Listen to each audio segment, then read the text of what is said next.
Hello everyone, welcome to HK Education and I am your zoology mentor. तो आज बच्चों हम शुरू करेंगे zoology का फर्स्ट चैप्टर ह्यूमन रिप्रोडक्शन. तो let's see start with human reproduction.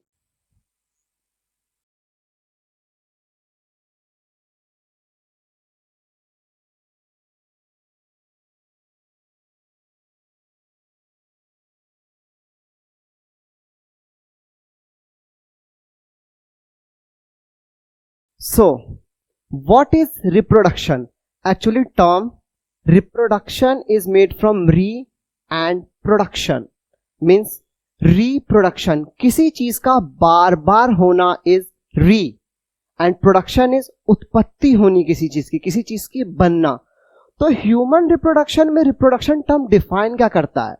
Reproduction term define करता है कि किसी चीज का बार बार होना, लेकिन यहां पे चीजें हो क्या रही है बार बार, मतलब production of young one of their own kind. इसका एक्चुअल मीनिंग होगा प्रोडक्शन ऑफ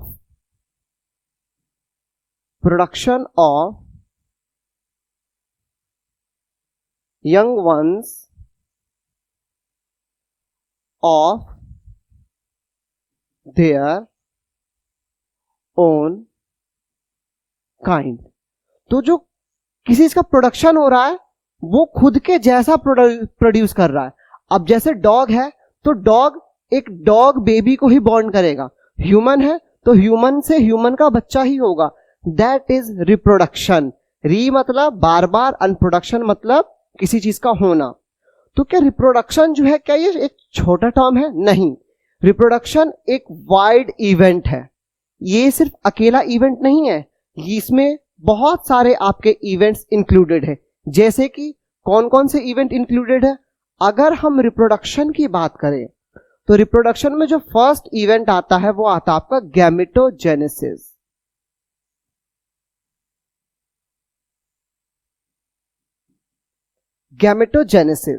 गैमेटोजेनेसिस था किसी गैमेट का फॉर्म होना, क्योंकि without gamete reproduction is not possible. Sexual reproduction is not possible. Asexual reproduction is not possible, क्योंकि gamete का बनना ही होता है. हालांकि एसेक्सुअल में हम फ्रेगमेंटेशन वगैरह पढ़ लेते हैं, लेकिन यहां बात हुई है ह्यूमन रिप्रोडक्शन की. तो गैमेटोजेनेसिस फर्स्ट इवेंट होता है रिप्रोडक्शन का जिसमें आपका गैमेट फॉर्म होता है. सेकेंड इवेंट होता है गैमेट फॉर्मेशन के बाद वो होता है आपका फर्टिलाइजेशन.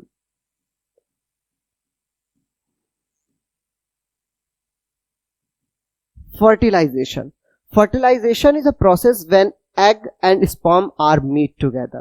जब एग और स्पर्म जो आपके गैमेट फॉर्म हुए हैं वो फ्यूज करेंगे, वो मिलेंगे, उसे हम कहते हैं फर्टिलाइजेशन. फर्टिलाइजेशन के बाद क्या होता है? फर्टिलाइजेशन के बाद होगा आपका क्लीवेज. जो आपका ज़ायगोट बनेगा फ्यूजन के बाद, जब मेल और फीमेल गैमेट फ्यूज करेंगे उसके बाद आपका ज़ायगोट बनेगा. तो ज़ायगोट में क्या होगा? डिवीजन स्टार्ट होगा. उसी डिवीजन को हम पढ़ेंगे क्लीवेज में. क्लीवेज के बाद क्या होगा? जो आपका डिवाइड होने के बाद सेल कंटेनिंग स्ट्रक्चर बना है जिसको आप ब्लास्टोसिस्ट कहते हो, वो क्या होगा? इम्प्लांट होगा. यूट्रस में जाके इम्प्लांट होगा. इसलिए next step is implantation.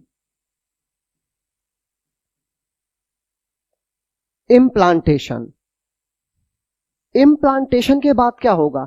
Implantation के बाद होगा गैस्ट्रुलेशन. गैस्ट्रुलेशन प्रोसेस होता क्या है? गैस्ट्रुलेशन प्रोसेस होता है जब आपका ectoderm, mesoderm, endoderm 3 germ layers बनेंगी, उसी से एक बेबी का पूरा बॉडी ऑर्गन बनेगा. वो क्या होता है? वो होता है गैस्ट्रुलेशन.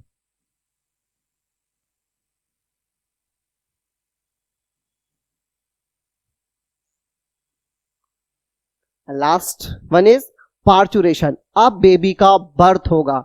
जो पूरा बर्थ वाला सिनेरियो रहता है, बेबी का बर्थ होना होता है, जो लेबर पेन शुरू होते हैं, उसी कंडीशन को, उसी स्टेज को हम बोलते हैं पार्चुरेशन.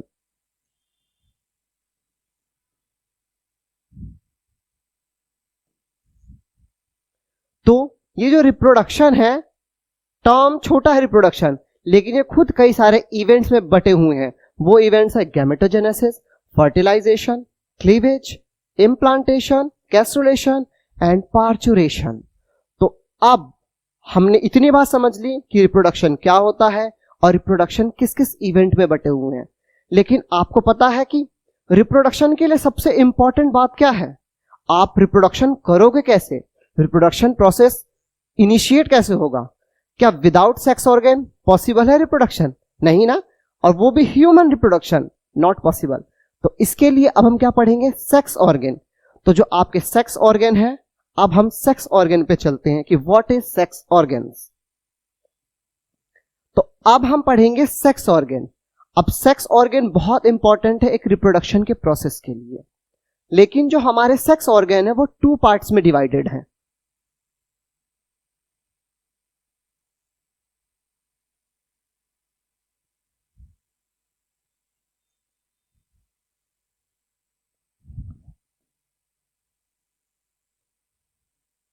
अब वो 2 पार्ट में जो सेक्स ऑर्गन्स है वो कौन कौन से हैं?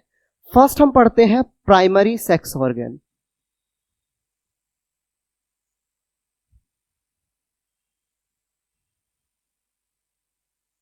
Primary sex organ.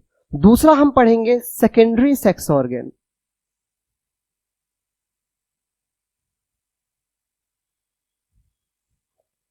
इन दोनों सेक्स ऑर्गन में डिफरेंस क्या है? What is primary sex organ, what is secondary sex organ? अब समझते हैं कि प्राइमरी सेक्स ऑर्गन में क्या होता है। क्योंकि मैंने आपको पहले बताया रिप्रोडक्शन के लिए हमें गैमेट की जरूरत होती है। भाई मेल गैमेट होगा, फीमेल गैमेट होगा, तभी तो रिप्रोडक्शन पॉसिबल होगा। तो जो प्राइमरी सेक्स ऑर्गन का पहला फंक्शन है गैमेटोजेनेसिस।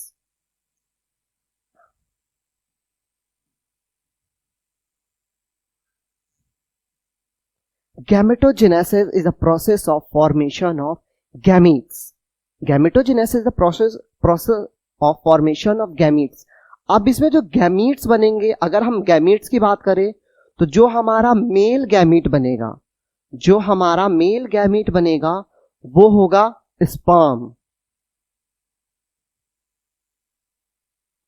और जो हमारा फीमेल गैमीट बनेगा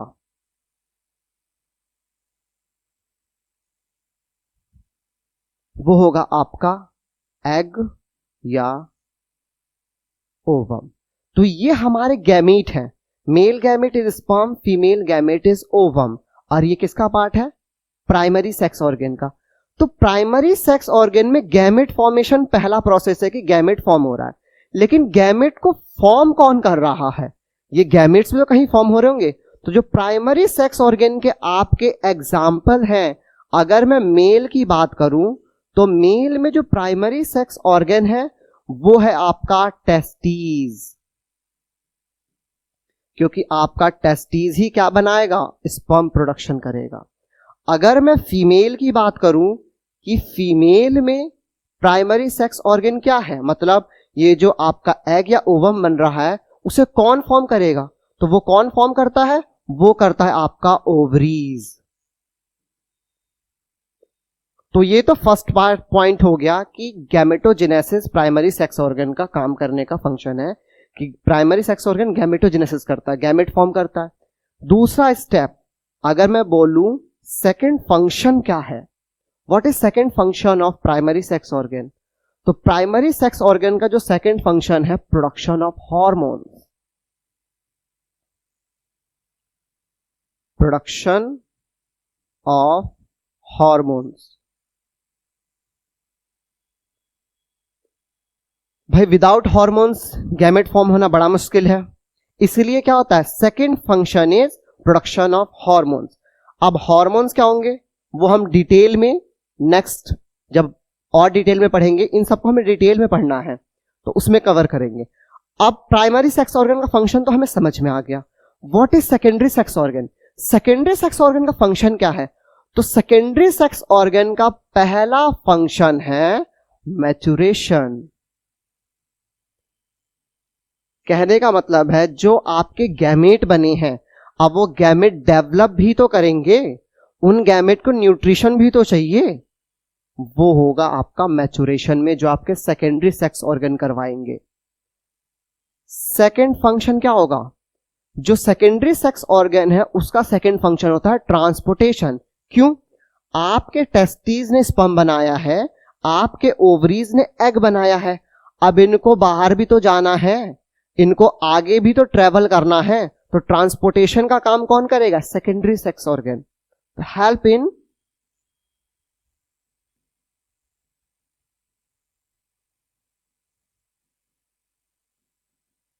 ट्रांसपोर्टेशन का काम करेगा आपका सेकेंडरी सेक्स ऑर्गन। अगर अब मैं बात करूं सेकेंडरी सेक्स ऑर्गन की, कि सेकेंडरी सेक्स ऑर्गन में कौन कौन से ऑर्गन आते हैं। अगर हम बात करें पहले मेल की, कि मेल में सेकेंडरी सेक्स ऑर्गन कौन कौन से होते हैं, तो मेल में जो सेकेंडरी सेक्स ऑर्गन है उसके अंदर आएगा आपका रेटेटेस्टीज।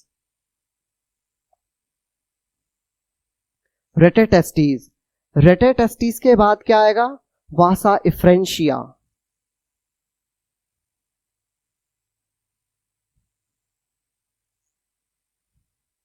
वासा इफ्रेंशिया। इसके बाद क्या आएगा? एपिडिडाइमिस।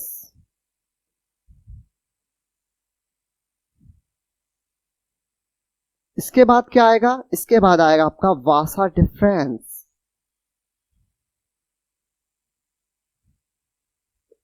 ये है मेल में आपके सेकेंडरी सेक्स ऑर्गन जो न्यूट्रिशन भी प्रोवाइड करवाएंगे और ट्रांसपोर्टेशन में हेल्प करेंगे। अगला आता है फीमेल में क्या होगा? सेकेंडरी सेक्स ऑर्गन जो ट्रांसपोर्टेशन में हेल्प कर रहा होगा। तो फीमेल की अगर हम बात करें तो एग तो बना रहा है आपका ओवरीज जो प्राइमरी सेक्स ऑर्गन है।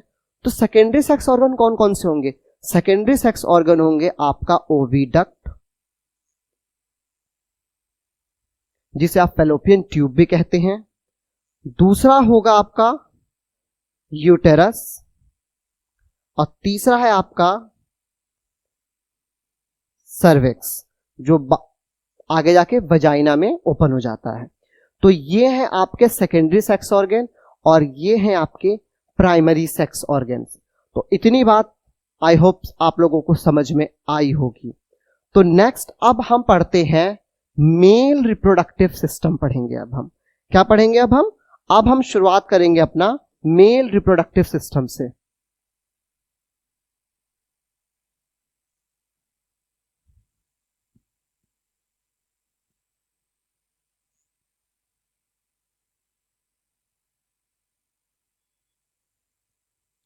Male reproductive system. अब मेल रिप्रोडक्टिव सिस्टम में हम कई सारी चीजें पढ़ेंगे। पहले तो हम शुरुआत करेंगे कि प्राइमरी सेक्स ऑर्गन क्या होते हैं।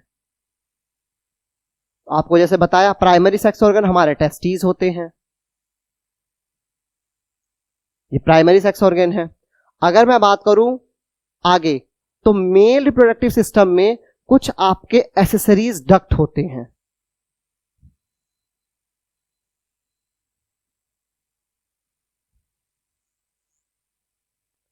अब ये एसेसरी डक्ट्स में क्या आते हैं? एसेसरी डक्ट्स में आएंगे आपका सेमिनिफेरस ट्यूब्यूल,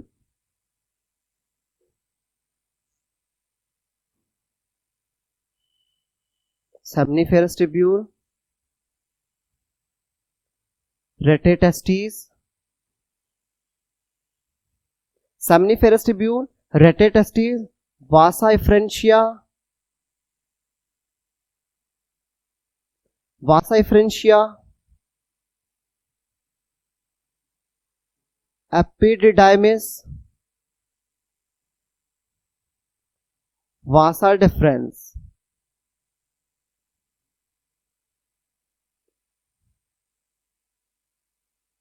वासा डिफरेंस ये आपके एसेसरी डक्ट है। एसेसरी मतलब होता क्या है? जैसे आप और भी खूबसूरत दिखने के लिए बहुत सारी चीजें गैजेट्स एसेसरी यूज करते हो, कोई बैंगल्स पहनता है, कोई वॉच पहनता है। सिमिलरली जो आपका प्राइमरी सेक्स ऑर्गन है वो तो टेस्टिस है, लेकिन उसकी और चीजें में हेल्प करने के लिए कौन आता है? एसेसरी डक्ट्स आता है। इसके बाद हम पढ़ते हैं एसेसरी ग्लैंड्स।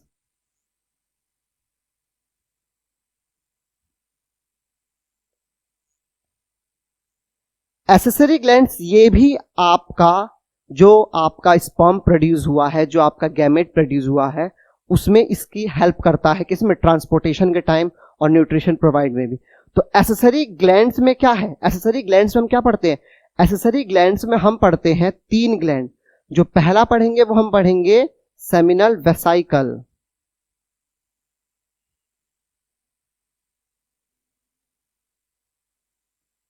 दूसरा जो हम पढ़ेंगे वो पढ़ेंगे हम प्रोस्टेट ग्लैंड।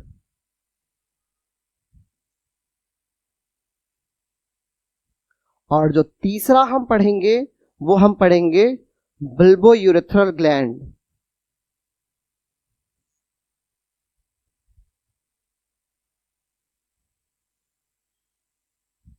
इसका दूसरा नाम है कॉपर्स ग्लैंड।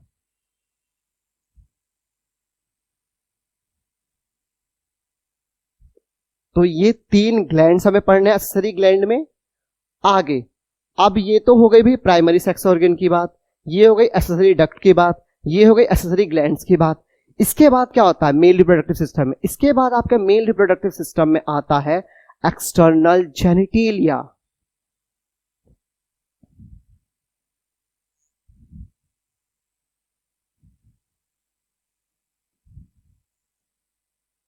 External genitalia.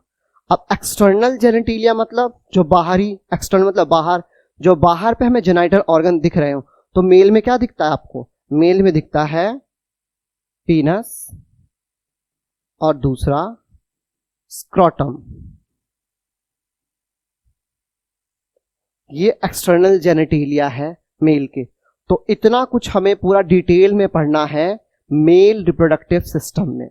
तो शुरू करते हैं एक्सटर्नल जेनिटेलिया से हम, कि what is scrotum, then penis, then आगे हम फॉरवर्ड करेंगे।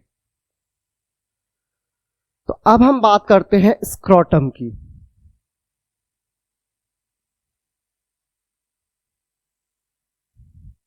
What is scrotum? स्क्रोटम होता क्या है?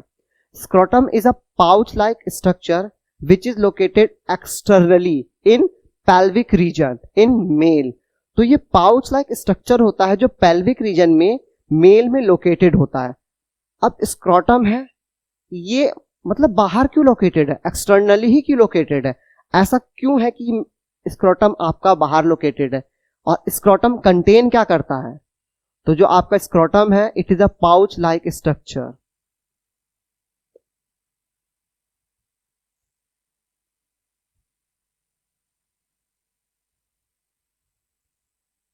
It is a pouch-like structure located externally in pelvic region। ठीक है, तो it is a pouch-like structure located externally in pelvic region। दूसरा, it contain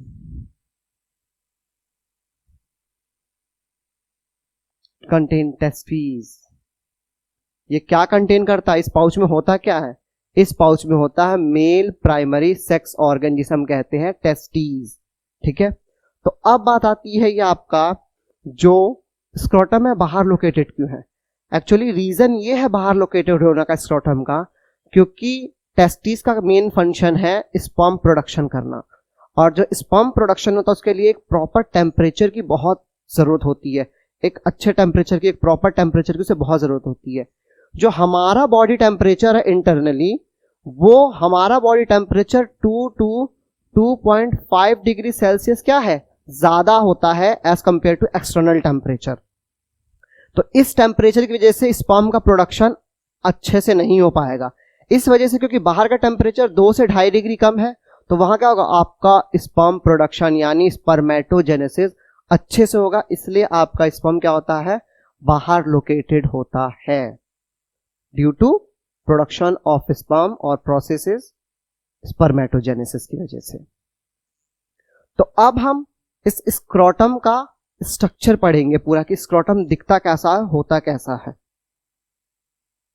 अगर मैं बात करूं स्क्रोटम की, तो स्क्रोटम आपका ऐसा पाउच लाइक स्ट्रक्चर है, ठीक है, जिसके अंदर आपके टेस्टिस प्रेजेंट है। ठीक है, और ये जो टेस्टिस होता है आपका, ये टेस्टिस होता है, ये टेस्टिस आपके दोनों टेस्टिस स्क्रोटम में तो प्रेजेंट है, लेकिन अलग अलग सेक में, मतलब पार्टीशन होता है, अलग अलग सेक में प्रेजेंट होता है। ये एक अलग सेक में होगा और ये एक अलग सेक में होगा। रीजन क्या है अलग अलग सेक में होने के पीछे? अलग अलग सेक के पीछे रीजन इसलिए है, अगर आपका टेस्टिस एक ही पाउच में होता विदाउट सेक तो क्या होता, दोनों में शायद अगर टकराते तो फ्रिक्शन प्रोड्यूस होता, और फ्रिक्शन से क्या होता, हीट रिलीज। अरे हीट कम करने के लिए तो बाहर लोकेटेड था ये, अब यहाँ पे फ्रिक्शन प्रोड्यूस हो रहा है, तो पहली बात तो टेस्टिस को हार्म होने का डर है। दूसरी बात, फ्रिक्शन प्रोड्यूस होगा तो हीट रिलीज होगी, और हीट रिलीज होगा तो टेम्परेचर इंक्रीज होगा, और टेम्परेचर इंक्रीज होगा तो फिर स्पर्मेटोजेनेसिस अच्छे से नहीं होगा। इसीलिए ये सेक लाइक स्ट्रक्चर में प्रेजेंट है आपका। तो ये जो है हमारा वो है स्क्रोटम, ये है आपका सेक जिसके अंदर आपके टेस्टिस प्रेजेंट है, और ये है आपकी टेस्टिस, ये है आपकी टेस्टिस। अब इस स्क्रोटम के अंदर हम दो मेन मसल पढ़ते हैं जिसका फंक्शन बड़ा इंपॉर्टेंट है। तो अगर मैं मसल्स की बात करूं तो यहां पे हम देखेंगे दो मसल की। यहां पे एक मसल जो आपके स्क्रोटम से अटैच्ड होता है, ये जो पिंक कलर का है ये एक मसल है आपका जो आपके स्क्रोटम से अटैच्ड होता है, इसे हम बोलते हैं डार्टोज मसल, डार्टोज मसल्स। और एक मसल होता है आपके टेस्टिस से अटैच्ड होगा, किससे होगा, टेस्टिस से अटैच्ड होगा मसल, इसे हम बोलते हैं क्रीमेस्टर मसल, क्रीमेस्टर मसल्स होते हैं ये। और एक आपका होता है इसमें लिगामेंट होता है जो आपके टेस्टिस को क्या करेगा, पाउच में रखता है। वो लिगामेंट ये ब्लू वाला, ब्लू कलर से दिख रहा होगा आपको, ये आपका लिगामेंट होता है जिसको हम बोलते हैं गुबर्नाकुलम,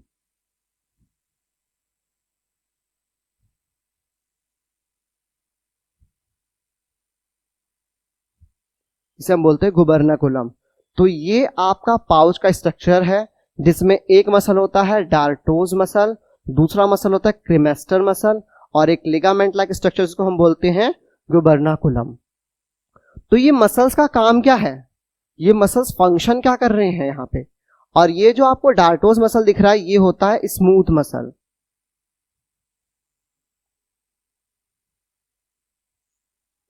और ये जो क्रीमेस्टर मसल्स है ये होता है skeletal muscle.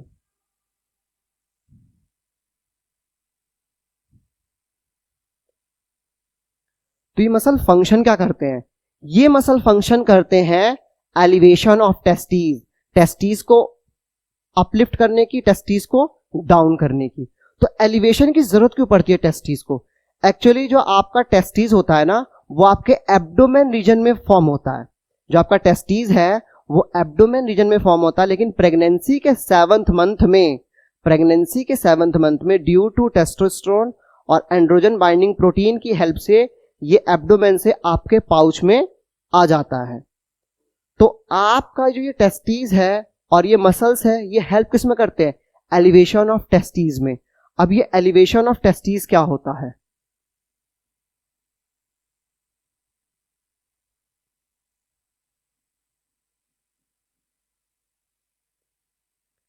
Elevation of testis का मतलब होता है अपलिफ्टिंग और गोइंग डाउनवर्ड ऑफ टेस्टिस। तो इसकी जरूरत क्यों पड़ती है, इसकी जरूरत पड़ती है क्योंकि बाहर आपका टेम्परेचर सेम नहीं रहता, टेम्परेचर फ्लक्चुएट करता, कभी गर्मी कभी सर्दी। तो इसलिए टेस्टिस को क्या करना पड़ता है, अपलिफ्ट कभी डाउनवर्ड होना पड़ता है। क्यों, स्पर्मेटोजेनेसिस के लिए, स्पर्म फॉर्मेशन के लिए। तो अगर आपने देखा होगा डार्टोज मसल और क्रीमेस्टर मसल ये दो टाइप के मसल्स होते हैं। तो समर में क्या होता है, अगर मैं बात करूं इन समर, अब मैं समर की बात करता हूं, तो समर में आपका जो पाउच होता है वो नॉर्मल शेप का होता है। क्यों भाई, गर्मी है, आपका टेम्परेचर में, आपका एनवायरमेंट में टेम्परेचर ज्यादा है ऑलरेडी, तो टेस्टिस ये तो नहीं कि ऊपर चला जाएगा। अगर ऊपर एब्डोमेन रीजन में जाता है तो वहां का टेम्परेचर ज्यादा है, बाहर भी ज्यादा, अंदर भी, मैंने भी बोला था 2 से 2.5 डिग्री ज्यादा होता है, तो बाहर अंदर भी ज्यादा। तो इस ज्यादा होने से क्या होगा, स्पर्म प्रोडक्शन या आपका स्पर्मेटोजेनेसिस का प्रोसेस ढंग से नहीं होगा। इसलिए समर्स में क्या होते हैं, जो पाउच का स्ट्रक्चर होता है वो नॉर्मल होता है क्योंकि आपके टेस्टिस पाउच में ही रहते हैं ताकि स्पर्म प्रोडक्शन अच्छा हो। विंटर्स में क्या होता है, विंटर्स में जो ये टेस्टीज होते हैं आपके, ये टेस्टीज, इन दोनों मसल्स की वजह से क्या हो जाता है, अपलिफ्ट हो जाता है, थोड़ा एब्डोमेन रीजन की तरफ बढ़ जाता है। इसलिए विंटर्स में क्या होता है, आपका पाउच स्मॉल साइज का थोड़ा सा हो जाता है, क्योंकि टेस्टीज क्या होता है, अपलिफ्टेड हो जाता है। तो ये डार्टोस मसल और cremaster muscles, these muscles are help in elevation of testes. Why elevation is, why important elevation? Because spermatogenesis process. Okay, तो ये आपका डार्टोस मसल क्रीमेस्टर मसल का फंक्शन था। अब जो क्रीमेस्टर्स मसल्स होते हैं वो स्केलेटन मसल होते हैं, और डार्टोस मसल्स स्मूथ मसल्स होते हैं, और ये टेस्टिस के एलिवेशन में आपकी हेल्प करते हैं। अब गुबर्नेकुलम क्या, गुबर्नेकुलम एक लिगामेंट है जो आपके टेस्टिस को आपके स्क्रोटम से जोड़े रखते हैं। तो ये था आपका एलिवेशन ऑफ टेस्टिस के बारे में। Thank you everyone.